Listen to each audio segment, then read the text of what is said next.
Olá pessoal, meu nome é João Marcelo, eu sou o diretor executivo da empresa Apidouro e hoje nós estamos aqui com o João Carlos, fundador da empresa e atual presidente, e hoje a gente vai estar conversando um pouquinho mais a respeito de como foi esse processo da Apidouro para chegar até aqui, uma empresa de mais de 40 anos. E ninguém melhor do que quem começou tudo isso.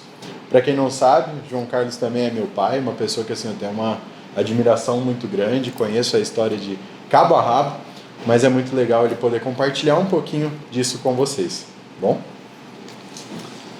Tudo bem? É sempre um prazer, né, poder falar sobre a Apidouro, como tudo começou. E o Marcelo falou que 40 anos, nem parece que foi tudo isso, né? A gente, na verdade, estava na faculdade, fazendo faculdade de engenharia em Barretos, isso em 1980, pelos anos 1980, e um professor da faculdade de Ciências do Ambiente sempre falou muito sobre apicultura e na época estava em grande desenvolvimento, os preços internacionais estavam muito bons e a apicultura no Brasil estava se desenvolvendo muito rápido, né? E eu até então nunca tinha ouvido falar em apicultura e fui me encantando pelas conversas que ele tinha, as aulas, ele sempre tocava nesse assunto. Começou um projeto de vender mel na faculdade, depois culminou com leite, uma marca de leite na faculdade que foi criada além da faculdade de engenharia, criou a faculdade de engenharia de alimentos, né? E começou outros produtos, né? E criou o leite da faculdade, em Barretos.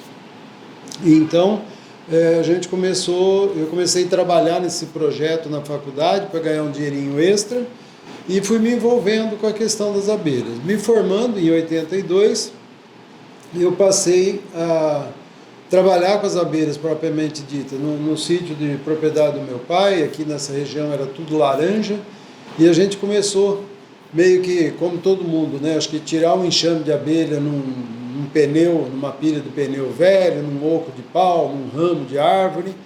E depois, em 83, eu já estava com 100 enxames. No final do ano, primeiro ano, eu estava com 100 enxames de abelha.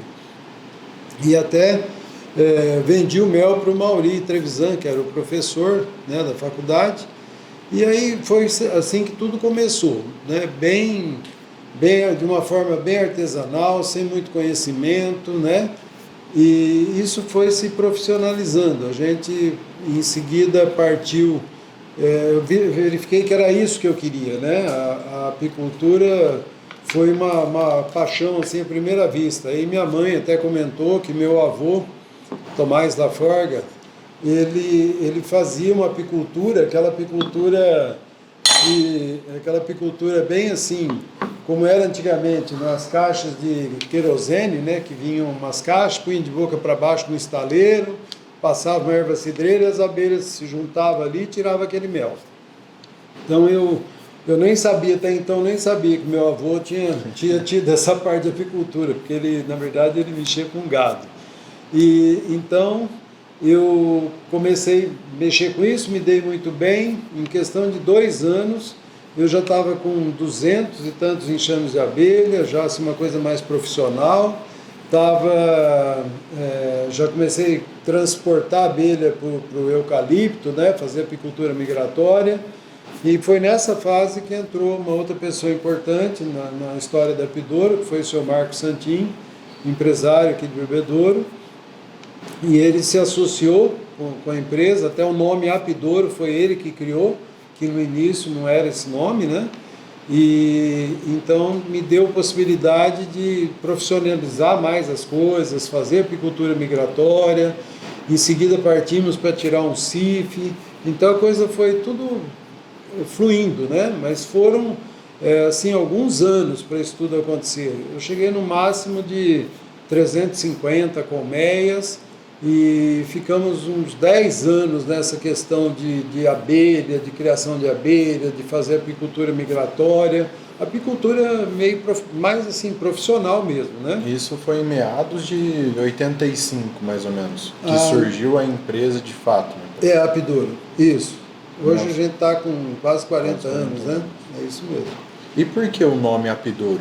Então, o Marcos Santin que deu esse nome, né? O Marcos Santin, ele é fã, defensor de bebedouro. Ele tinha uma agência de turismo que chamava Laranjeiras Turismo. Então, tudo ele punha alguma coisa de bebedouro.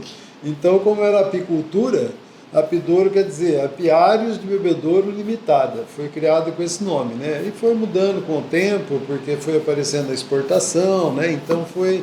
Mas o nome Apidouro foi preservado, né? Só o restante do nome que foi feito dessa maneira. E o início da empresa começou como você sendo o apicultor, o próprio fornecedor da própria empresa. Isso. Era uma ideia de envasar sachê, bisnaga e atender mercados em bebedouro, drogaria. Como que começou, assim, de fato, rotular produtos com a empresa? Você comentou a respeito dos FIF também. Sim. O início, quando você é apicultor, todo mundo sabe que você é apicultor, então o cara chega, você tem o mel para me vender? Porque o cara sabe que o mel do apicultor é puro, né? Pode confiar, né? É um jeito mais fácil de comprar ali na origem. O né? bom é que o cara ainda quer comprar, tem muita gente que pede sem querer pagar, né? Aí a gente começou, né? Produzir o mel, a venda naquela época ainda era em lata, né? Eram umas latas de 18 litros, que dá 25 quilos. Hoje é baldes, né? Baldes plásticos. Nossa. E naquela época estava muito em moda, assim, o pessoal descobriu, né, uma maneira de aumentar o consumo do mel, que era através do sachê. Sabe aquela máquina com sachêzinho, né? Você vai fazendo um sachêzinho e cria aquelas tiras de sachê. Então aquilo eu vendi muito em merenda escolar, todas essas coisas. Só que no início era ainda, a gente tem que usar, eu não gosto desse termo, mas era artesanal, né, para não falar um termo assim, mas era clandestino. Perante a lei você não estava legalizado, né? Precisaria tirar o CIF para poder processar o mel. Isso mas lá em 85. Isso, 85, 90, bem no início. Então a gente era produtor simplesmente e fazia alguma coisa, né, para vender ali para uns amigos, né? E o grosso da produção era vendido para as indústrias que já estavam no ramo, que tinham CIF, né? Que aí sim ia comprar teu mel e embalar, rotular, vender e colocar no mercado. E aí a gente vê, né? Fala, poxa, eu preciso dar esse up aí e mudar a minha empresa, legalizar a minha empresa, né? Então já estava com o Marcos, a gente já estava mexendo com a documentação, mas é uma documentação moroso, né? Porque você tem que aprovar uma estrutura, um prédio, né? De acordo com as exigências do Ministério da Agricultura, aí você tem que construir, depois você tem que aprovar esse prédio, depois você tem que aprovar rótulo. E naquela época, né, por volta aí dos anos 90, sei lá, 85 a 90, você não tinha essa facilidade que tem hoje. Então você fazia um documento, tinha que mandar ele físico. Né? Daqui ia para Barretos, para fiscalização regional, de Barretos ia para São Paulo, tudo por malote, né? Então era um mês para chegar em São Paulo. Depois ia para Brasília. Então era tudo muito demorado, né? Aprovação de rótulo era assim também. Hoje, né, com a tecnologia, tudo via internet, acelerou, né? Muito mais fácil. E aí a gente levou aí 2, 3 anos, 4 anos, para isso tudo ficar pronto, né? E aí, nesse período que a gente tinha máquina de sachê, começou a fazer Eu tenho até a recordação disso, dessa questão da máquina de sachê, que o pessoal ficava, né, realmente puxando e batendo, e era justamente o pé, né? Então a pessoa tinha que ser muito boa de ritmo, assim, para conseguir manter isso e ir puxando a fita. E eu lembro muito que, assim, posso estar até enganado, mas os primeiros clientes até da Apidouro foi justamente escolas, né? Foi uma coisa assim, começou a ofertar isso para as merendas escolares. Esse foi meio que o início, e aí surgiu oportunidade com clientes maiores, como uma drogaria ou algo nesse sentido? Ou não, foi um processo contrário?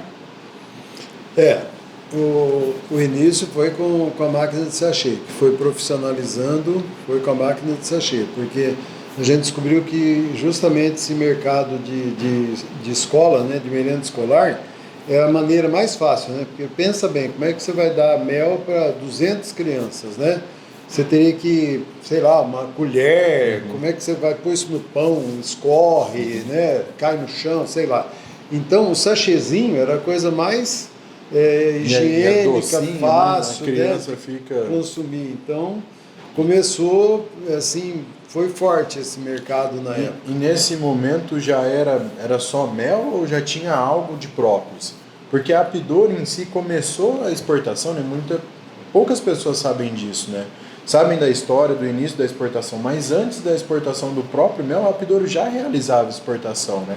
Que aí entrou o mercado de própolis, que naquele momento era um mercado muito promissor, né? Que era exportação até para o Japão.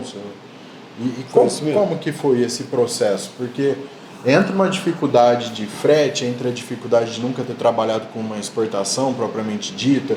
O própolis ele é um produto diferente do mel, né? Em questão de conservação, de quantidade, de como embala, armazenagem. Como que foi esse início do processo de ir até mercado nacional do própolis e possivelmente a passos largos para esse momento da exportação do própolis? Só cronologicamente, né, a exportação do mel ela ocorreu em 2001. E a exportação do própolis foi a primeira exportação que a gente fez. Porque mesmo antes da gente legalizar, ter o CIF todo já funcionando, estabelecido correto, o pessoal do Japão ficava... Na verdade foram os japoneses, né, que descobriram que a nossa própolis, segundo eles afirmam, é a melhor do mundo, né, por causa dos índices, né, de flavonoides, né, que contém, tudo foram eles que, com pesquisas, né, eles que descobriram isso. Então eles vinham aqui para o Brasil e eram poucas as empresas que trabalhavam com isso e tal. Então eles ficavam sempre ávidos por importar esses produtos. E foi a coisa assim, uma pessoa ligou do Japão, né? Até foi de madrugada por causa de fuso horário, essa coisa, e interessado em comprar própolis. E a gente mandava o própolis, eu falava, eu tenho aqui, mas não está legalizado, tal. Então você fazia uma exportação via correio, né? Começou assim, né? Via correio. Então você mandava lá 100 frasquinhos de própolis. E depois que legalizou, essas empresas começaram a pedir própolis, tanto líquido, né, o extrato de própolis, como o maior interesse era pela matéria-prima, né? Então o pessoal comprava própolis, a gente começou a exportar própolis via aérea que é diferente do mel, né? Que é uma coisa mais rápida, são volumes menores, 100 quilos, 200 quilos, 300 quilos. E então as primeiras exportações da Apidoro realmente foram de própolis. Né? E depois disso veio a exportação de mel. As exportações de própolis elas aconteceram antes de 2001, entre 90 aos anos 2000. Isso. Mais ou menos nessa janela de tempo. Foi. E aí em 2001, de fato, mudou a história da empresa, que foi a questão das exportações de mel. Nesse momento, eu lembro, né, tenho essa lembrança, a gente até tinha a feira, né, que eu comento muito com o pessoal, a gente fazia essa feira justamente para prover comercialização de mel do nosso produto, né, que a gente envasava o nosso produto, bisnaga, sachê, a gente fazia essa comercialização. Eu acho que aqui entra até um ponto interessante para o pessoal entender, que assim como o própolis, o mel brasileiro é um mel muito melhor em questão de qualidade do que outros méis comparado no mundo, né? A gente tem a Argentina, que é um grande produtor de mel, mas ao mesmo tempo com fontes de contaminação muito grande.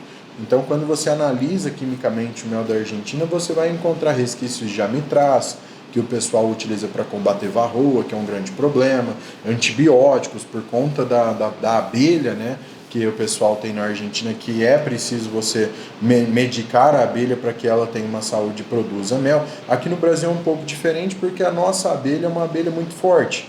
É uma abelha que se adaptou muito bem ao clima, é um cruzamento da abelha europeia com a abelha africana. E no mel nosso, no mel brasileiro, a gente não tem esses parâmetros, né? Então, como que começou isso? Aconteceu alguma coisa internacionalmente que o mundo passou a olhar para o Brasil? Ou não? Foi uma coisa que realmente descobriram o Brasil por um acaso? Como que foi essa primeira exportação da Apidoro de mel, esse primeiro contato, o primeiro cliente? Como que foi todo esse processo? Sim. Isso é bem curioso porque a Europa, com a unificação da Europa e a criação do euro, foi por volta de 2000. Então foi, sei lá, 1998, alguma coisa assim. E quando a Europa unificou, e então cada país tinha suas leis próprias, né, de comercialização, de importação, de tudo. Eles se reuniram e aí as leis ficaram mais restritas, né? E a Alemanha liderando esse processo, né? A primeira vez que viajei para a Europa foi em 2001, em 2000, e chegava lá os produtos que você ia consumir nas lojas e tal, estava com dois preços. Estava o preço em marco alemão e estava o preço em euro. O pessoal ia acostumando, né? Porque anos e anos o mesmo dinheiro, né? Centenas de anos, sei lá. Então, isso daí provocou em todos os setores uma legislação nova que foi aprovado na Comunidade Europeia. Para importar qualquer produto tinha que seguir aquelas leis e as coisas ficaram bem rígidas. Então, da questão do mel, eles importavam muito mel da China, né? E da Argentina também, e esses países, aliás, praticamente o mundo todo, né, tem muito problema de sanidade das abelhas. Usam antibióticos, né, que nem se falou, na China era o clorafenicol, na Argentina é mitraz. Então, para combater determinadas doenças da abelha, né? Aqui no Brasil, a gente não tem essa cultura, essa formação. Eu até brinco, né? Porque se você for numa casa agrícola, se eu for na minha cooperativa aqui de Bebedouro e falar que as minhas abelhas estão doentes, e procurar um veterinário, é perigoso o cara querer te botar no camisa de força, já que você está louco, né? Porque a nossa abelha é muito saudável. É um cruzamento da abelha africana com a abelha que vieram com os descobridores, né? A abelha caucasiana, a abelha italiana. E deu um cruzamento que foi excelente, né? Uma abelha resistente, e a nossa abelha nunca teve assim Doenças crônicas. Doenças, né? Como nos outros países, porque não podia se importar muita coisa. O governo assim nunca teve muito interesse de trabalhar com essa questão da abelha, porque é um setor muito pequeno perante uma soja, suco de laranja, carne, que são mercados, né, violentos. Então o mel estava lá esquecido. E aí o que aconteceu? O apicultor, né, a natureza, sei lá, selecionou uma abelha saudável, né, uma abelha que ficava doente, morria, não procriava, foi fazendo uma seleção natural. E a nossa abelha é muito saudável. Então a primeira venda de mel que a gente fez para a Europa, que o seu Peter lá, que é a outra pessoa muito importante que teve uma influência muito grande na empresa, eu viajei para lá para vender um mel, ele que entrou em contato com a gente através de um site, né, na internet, um site humildezinho, pequenininho lá, em 2 línguas e tal, e ele ligou pedindo... E tem até um negócio curioso, né, porque você sempre conta essa história. E um dos motivos pelo qual ele escolheu a Apidouro para ligar, né? Sim. Porque naquela época existiam outras empresas também que mexiam com mel, que estavam na internet. Não foi só pelo fato de estar na internet, né? Mas foi um fato curioso, uma curiosidade do motivo pelo qual ele escolheu a Apidouro para entrar em contato. Foi. Ele justificando, né? Um dia eu perguntei, falei, ô senhor Peter, por que o senhor encontrou a Apidouro, né? Aí ele falou assim, olha, eu olhei o endereço de todas as empresas e todas o endereço era urbano, né? Era rua tal, bairro tal, cidade tal. E a Apidouro era rodovia, Armando Salles de Oliveira, tal, quer dizer, zona rural. Então ele falou assim, esse cara aqui, essa empresa aqui é raiz, é apicultor, né? É produtor de mel. E aí ele ligou na empresa, né? Aí eu atendi a ligação dele, isso foi assim numa terça-feira, e no final de semana, na sexta-feira, eu estava embarcando para a Alemanha com umas amostras de mel.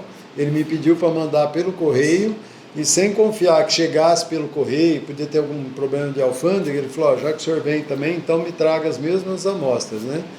E foi até curioso, pulando um pouquinho para frente, que enquanto eu estava lá, as amostras chegaram e ele mandou para o laboratório, justo na Alemanha, né? Em Bremen, justo em Bremen, que é onde ele residia, tinha a empresa dele, né? Ele mandou para o laboratório do QSI. E eu cheguei lá e ele me perguntou, tem problema de antibiótico no mel do Brasil? Eu falei, não se usa antibiótico. Aí ele falou, brincou assim, dizendo que isso era história de pescador, né? Porque era impossível um mel não ter antibiótico. De tão... para eles, né, eles têm essa consciência que todo mel vai estar contaminado, porque a abelha é um animal como outro qualquer, como uma vaca que você tem que dar, vacinar com, né, todas aquelas vacinas, todos os problemas que ela tem. E ele achava também que para eles lá é assim, né? E no mundo inteiro é assim. Você vai nos Estados Unidos é assim, na Argentina, todos os países. E o Brasil, a gente tem uma abelha saudável, extremamente saudável, que ninguém usa antibiótico, né? Então eu falei, não, eu garanto o nosso mel. Até ele fez uma aposta comigo e me pagou $100 a mais por tonelada, porque o mel realmente... Ele foi passando o resultado enquanto eu estava lá, que eu fiquei uma semana, e faltava o resultado de antibiótico, que eu acho que era mais demorado, alguma coisa assim. Eu estava na estação de trem para embarcar, para vir embora, com um funcionário dele. Um outro funcionário chegou todo esbaforido, correndo, que era próximo, 5 quarteirões do escritório, com o resultado do QSI na mão, e pedindo desculpa em nome do seu Peter por ele ter duvidado, né, que o mel brasileiro, que eu estava lá, e era mel de laranjeira, aqui da nossa região. Então, quer dizer, para ver como que a gente tem um tesouro muito grande na mão, né? O mel brasileiro realmente é um dos melhores méis do mundo aí, em toda essa questão, né? Então, a exportação de mel ela iniciou justamente da unificação da Europa, essas mudanças e ajustes nas leis da União Europeia que de fato se concretizou, e com isso veio meio que a proibição de alguns produtos, principalmente de origem chinesa, né, voltado para o mel, e isso fez com que a Alemanha e outros países da Europa procurassem outras fontes de fornecedor, e é aí que encontraram o Brasil. O primeiro cliente da Apidoro de fato aconteceu em 2001, né, através do seu Peter, que foi uma pessoa que entrou em contato, que teve todo um processo. Depois, ele não fez uma única exportação, né? Como que foi esse andar junto com esse primeiro cliente? Porque foi ele que de fato que mudou a história da empresa, né? O divisor de águas, de sair de uma empresa que ele era realmente um produtor, o mel que a gente produzia era o suficiente para atender os nossos pequenos clientes através de sachê, de envasado, e a gente mudou para hoje, né? Para um Apidoro, que é uma das principais exportadoras de mel do país, que comercializa cerca de 4.000 a 5.000 toneladas de mel por ano, depende do ano, mas que fez toda essa mudança de mercado, né? Então, assim, como que foi o começo, mas como que foi a tratativa junto com esse cliente? Vieram outros clientes depois ou não? Foi uma parceria estrita com eles? E enfim, como que foi a caminhada? Você sair de uma empresa, né, num nível de empresa que você trabalha com praticamente era um container, né, né, em torno de 20 toneladas de mel que é exportado. A gente comercializava por volta de um container de mel por ano no Brasil, embalado em sachê, em pote, em bisnaga, né? E sair para uma exportação que o primeiro pedido dele foi o que eu tinha em mãos, que era 2 containers de mel de laranja. Então voltei com um contrato de 2 containers de mel de laranjeira. E a partir daí ele começou a comprar toda a produção da Apidoro. E eu fiquei exclusivo do seu Peter na Europa. E ele me pagava antecipado. Ele ligava para mim às 6 horas da manhã, conversava, porque lá já era por causa do fuso, né? Dependendo da época do ano é 4 horas, dependendo da época do ano é 6 horas, né? Adiantado. Então ele me ligava às 6 horas da manhã aqui, muitas vezes já era 10 horas, já era meio-dia, né?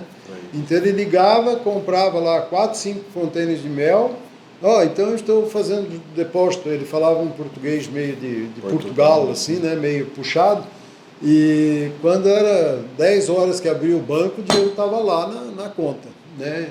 Então era uma pessoa assim extremamente entendedor Correto. do ramo, correto, um cara que tinha muito conhecimento de apicultura, sobre mel, né, do mundo inteiro. Ele viajou o mundo inteiro, ele conhecia o Brasil, conheceu a esposa dele aqui no Brasil, uma austríaca que estava fazendo é, trabalhos voluntários, né, aqui no Brasil. Isso em 1960. Quando eu nasci, ele teve aqui no Brasil, né? Então, uma pessoa assim, encantadora, né? Um senhor, já tinha 70 e poucos anos, né? E a gente trabalhou, a Apidouro trabalhou assim, única, exclusivamente, o primeiro, o segundo ano, assim, direto, só fornecendo mel para o seu Peter. E aí, quando teve aquele embargo, né, do mel brasileiro, por causa da Europa, né? Então aí que a gente começou a procurar outros mercados, começou a vender para Estados Unidos. Mas o início, o papel da empresa do seu Peter, né, foi fundamental no desenvolvimento da Apidouro. E foi uma coisa até no começo da conversa, você comentou a respeito disso, né? A empresa que antes tinha 2 containers, 40 toneladas de produção, passou a vender 1 container por dia, né? Então, assim, é um aumento de 200 vezes a produção. E como que foi isso? Foi aqui que surgiu a oportunidade de realmente não só trabalhar com a sua produção e começar a compra de mel de alguns produtores. Foi nesse momento que buscou o mel no Nordeste, que hoje é um dos nossos principais fornecedores estão no Nordeste. Como que foi? Foi isso que incentivou essa ida até o Nordeste ou não? Sim. O início, né, das exportações, naquela época nos falava em mel orgânico e mel convencional, era só o mel convencional. Mas desde o início das primeiras exportações, o Brasil estava iniciando isso aí. Então o apicultor, você podia ir em qualquer apicultor, de norte a sul do Brasil, você ia num apicultor, ele tinha um mel no mínimo de 2 a 3 anos, os mais tradicionais tinham um mel de 3 anos guardado, para não falar encalhado, porque ele tinha safra se fosse hoje, né? Ele tinha safra 2021, 2022, 2023, de mel de laranja. A mesma coisa de mel silvestre, a mesma coisa de mel de eucalipto. Então o cara tinha aquela estrutura, aquele mundo de mel, não tinha para quem vender, literalmente. Era um preço muito baixo.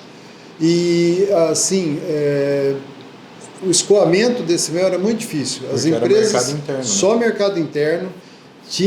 Eu mesmo levei, assim, vários canos de você vender, pegar um cheque, nunca mais receber. Era uma coisa, não tinha volume. Você não achava uma pessoa que comprasse 10 toneladas de mel. Você achava um cara que vinha aqui com fusquinha, pegava 5 baldes de mel, 10 baldes de mel, era uma tristeza. Isso é até um ponto, né? Porque muitas das pessoas falam isso, né? E comentam, às vezes nessas viagens que eu faço do Nordeste, ou até visita produtor, o brasileiro ele precisava comer mais mel, né? Valorizar o produto. E é até um fato curioso, porque hoje a média de consumo de mel por habitante, por brasileiro, por ano, é de 50 gramas, né? Então a gente está falando de um consumo de 2 colheres de sopa por ano por habitante. É muito baixo, né? Por mais que a nossa população é grande, é um consumo muito baixo.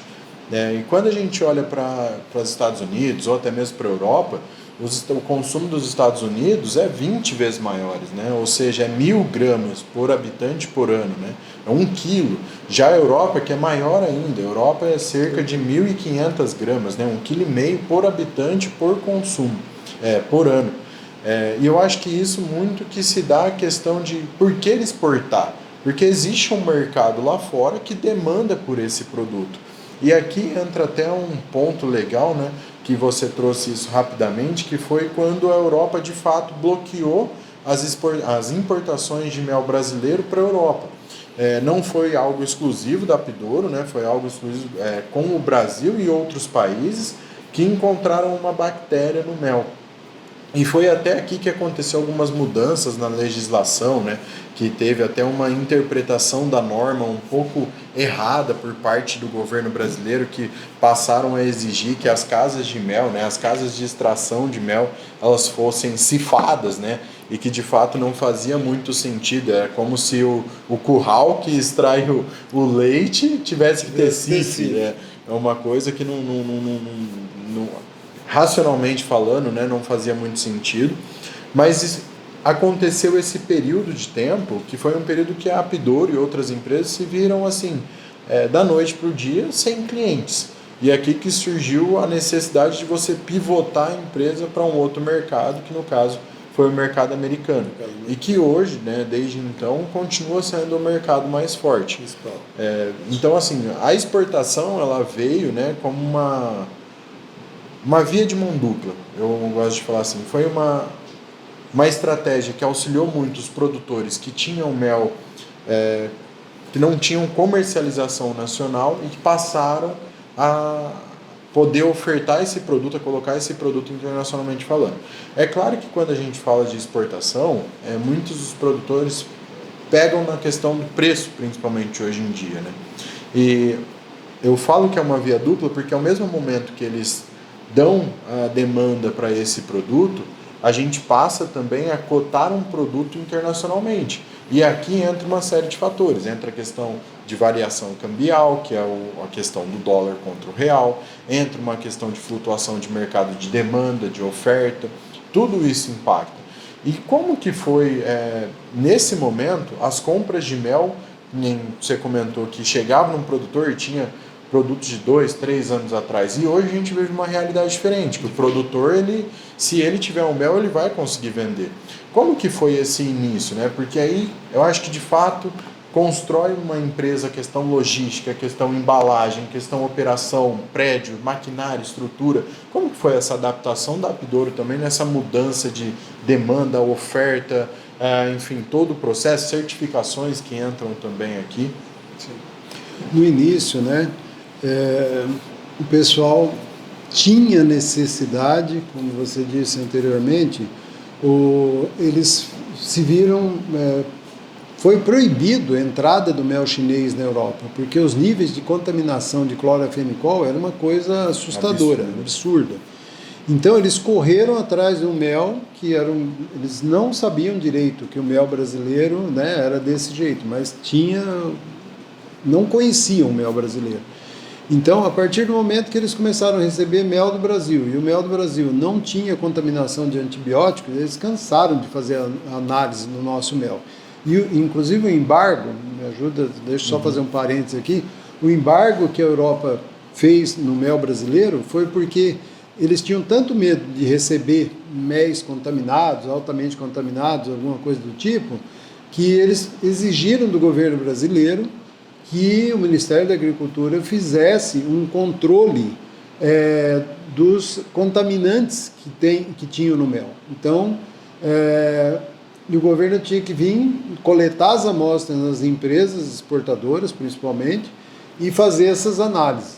E isso aí demorou para se organizar, tudo com prazo, essas coisas, e venceu alguns prazos tal, e isso aí não foi feito da maneira que deveria ser feito. Então, a Europa embargou o mel brasileiro simplesmente por isso. Não porque o nosso mel nunca teve problema nenhum, não teve nada. E quando deu esse embargo, aí o governo brasileiro foi ver realmente o que dizia a lei lá, o que eles estavam pedindo. E na hora de traduzir esse documento, o europeu chama o que a gente faz, que é a exportação, que é pegar o mel do produtor, que ele já centrifugou, que ele botou hoje tudo em tambores, né, que ninguém mais usa balde nem nada, é tambores, porque o volume é muito grande. São esses tambores de 200 litros, que pesa 280 quilos. A gente pega esse mel, homogeneiza num tanque de 20 toneladas, né, e vai fazer um lote só para ficar mais fácil, para fazer análise, para eles terem um lote padrão.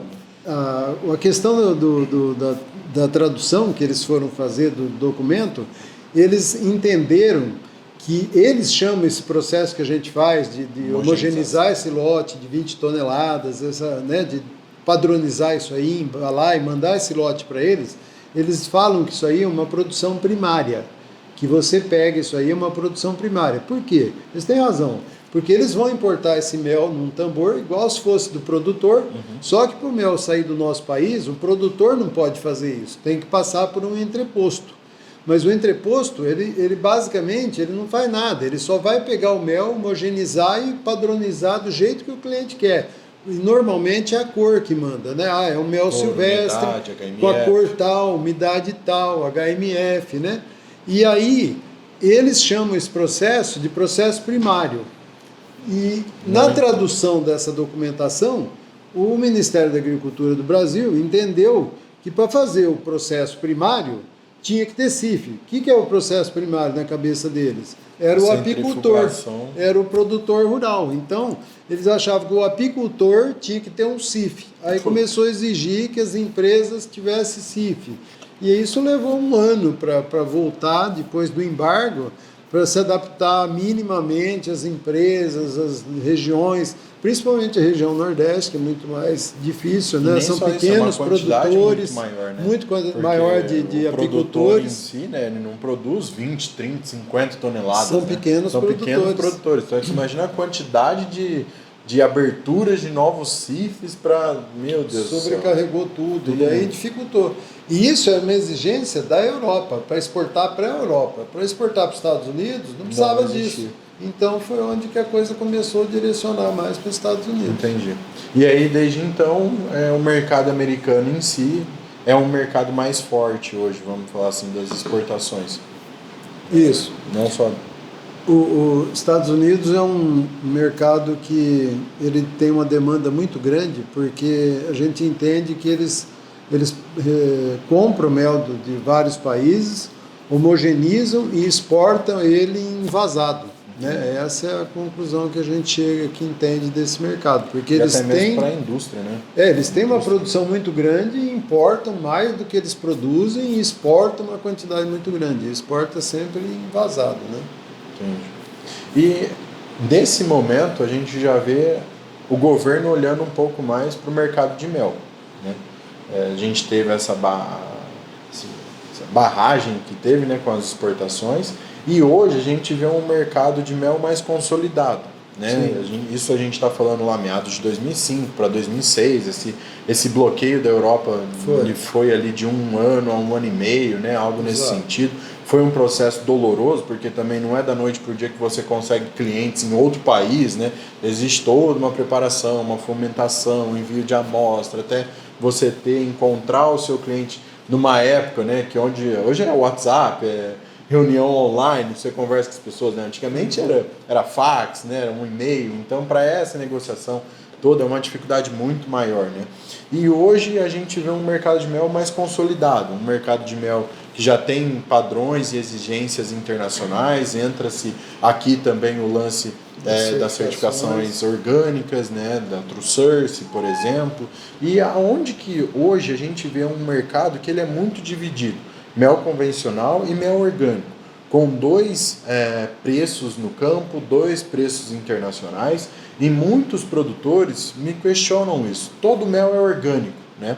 E não é bem por aí. Então, como aconteceu essa mudança de mercado? Quais são os principais diferenciais de um mel orgânico para um mel convencional? E como que o mercado respondeu dessa forma? Sempre existiu o mel orgânico ou não? Passou a existir a partir de um momento, depois da proibição? A proibição não teve nada a ver relacionado? Como que foi essa mudança do mercado?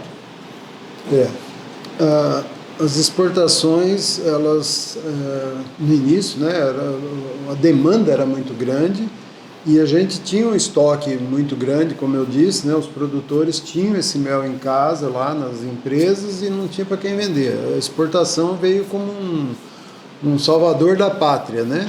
E os preços começaram a ter uma reação, né? Eles começaram aí, eu lembro que a primeira exportação de mel de laranjeira eu exportei por $1.100. Então, apesar do pessoal falar que parece que a exportação, o pessoal não paga, né? O preço está muito ruim, mas hoje a gente exporta mel em torno de $4.000. Então, de $1.100 que lá do início, né, de 2001, Hoje a gente exporta $4.000, não é em reais que a gente está falando, é em dólar, né? $4.000.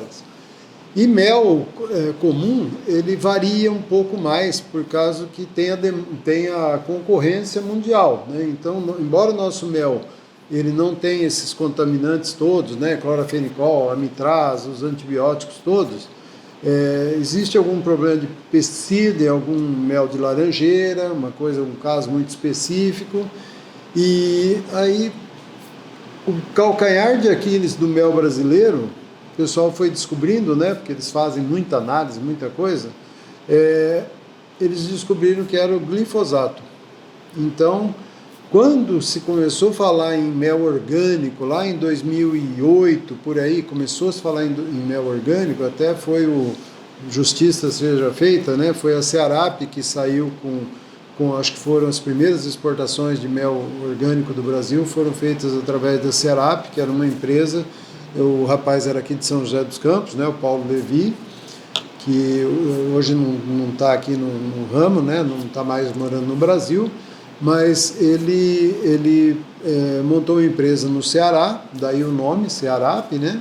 E ele confiando muito na região, né? A produção do mel de Marmeleiro, de Angico, né? Méis fantásticos que tem no Ceará. E principalmente por um sócio suíço, né?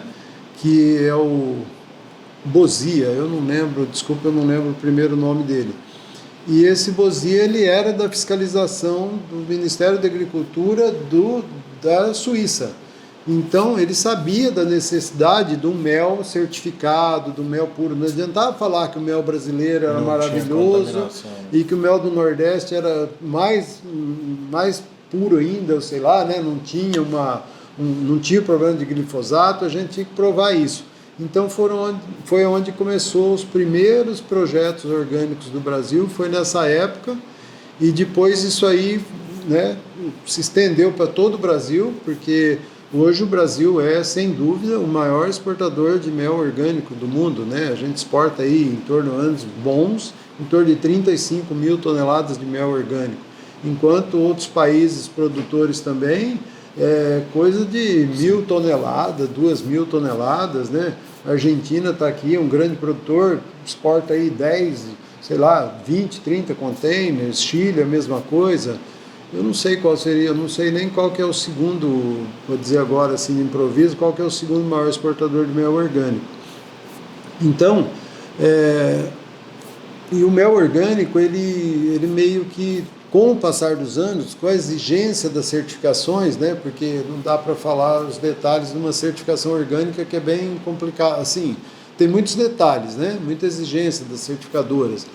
E com o passar dos anos, a área, né, de ação lá, que do apiário, onde o apiário está, pasto apícola, né, era 3 quilômetros, agora já passou para 6, enfim, cada vez vai sendo mais difícil isso aí. Então, por causa do glifosato, que se usa em qualquer lavoura hoje, você vai plantar soja, usa glifosato, eucalipto, qualquer coisa. Eucalipto só lá quando vai matar a braquiária, o mato, para plantar o eucalipto, depois não usa mais. Mas tem uma dificuldade muito grande tem a derivação, né? Se você tem um plantio de soja a 3 quilômetros, sei lá, 4, 5, 6 quilômetros da tua área, ainda contamina o mel, faz análise da contaminação. Hoje em dia já tem até análise na água, né? Que lençol freático está contaminado por glifosato. Então, às vezes você utiliza uma água no seu apiário e vai estar contaminando ele por consequência ali da fonte de água que você está utilizando. O glifosato, né, é muito comum em grandes lavouras, né? E eu acho que a maior diferença pro produtor, inclusive a gente tem um grupo no WhatsApp, que era uma comunidade nossa da Apidouro, o link vai estar aí na descrição para vocês, ou na nossa página do Instagram tem o link. A gente falou um pouco melhor a respeito dessa diferença do mel orgânico para o mel convencional, explicamos em detalhes, né? E o principal diferencial para mim é a questão mercado, porque o mercado exige, né, essa certificação, paga-se um preço maior, então acho que vai do objetivo do produtor também ser recompensado por isso, mas o principal diferencial está que o mel orgânico e o mel convencional, ele é totalmente diferente, né? não só na questão química, mas na questão certificação. Então o produtor ele passa por uma certificação orgânica, ele tem que respeitar uma série de regras de posicionamento do seu apiário, do plano de manejo, das boas práticas apícolas, né? Então a gente não está falando de fato do mesmo produto. É claro que se a gente pega os dois produtos na bisnaga, olho nu, né?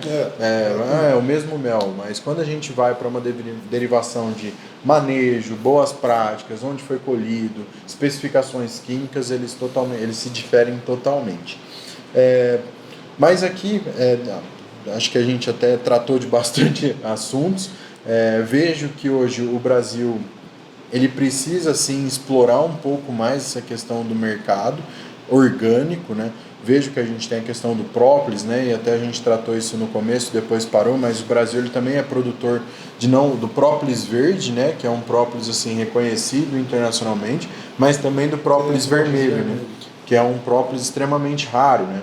Que é produzido em Alagoas, se eu não me engano, na região do Mangue, e na Bahia, né? No centro da Bahia, ali, região do Conde também, que é produzido no Mangue, que é um própolis com altos níveis de flavonoides, né? E hoje, o Brasil, como que você vê esse mercado do mel? Falando um pouquinho mais do que aconteceu num período de pandemia, que a gente teve alta demanda, né? Os preços aumentaram. Depois da pandemia, a gente teve um mercado que se recuou um pouco mais. E hoje, qual é a situação? Se você puder comentar um pouco para a gente essa cronologia dos últimos anos em relação ao mercado internacional, preço. O mel brasileiro, ele já, como todo mercado, né? Porque eu falo isso porque eu fui criado, meu pai sempre trabalhou com citros, né? E a gente sabe que o suco de laranja também tem variações, né? Uma hora está $1.000 a tonelada, outra hora está $3.000. O mel é uma commodity, como outra qualquer, e está sujeito a essas variações de preço. Então, às vezes o apicultor não tem um pouco de dificuldade, né? E acha que os exportadores que combinam o preço, que não sei o que tem, mas não é. É o mercado internacional que dita esses preços, né?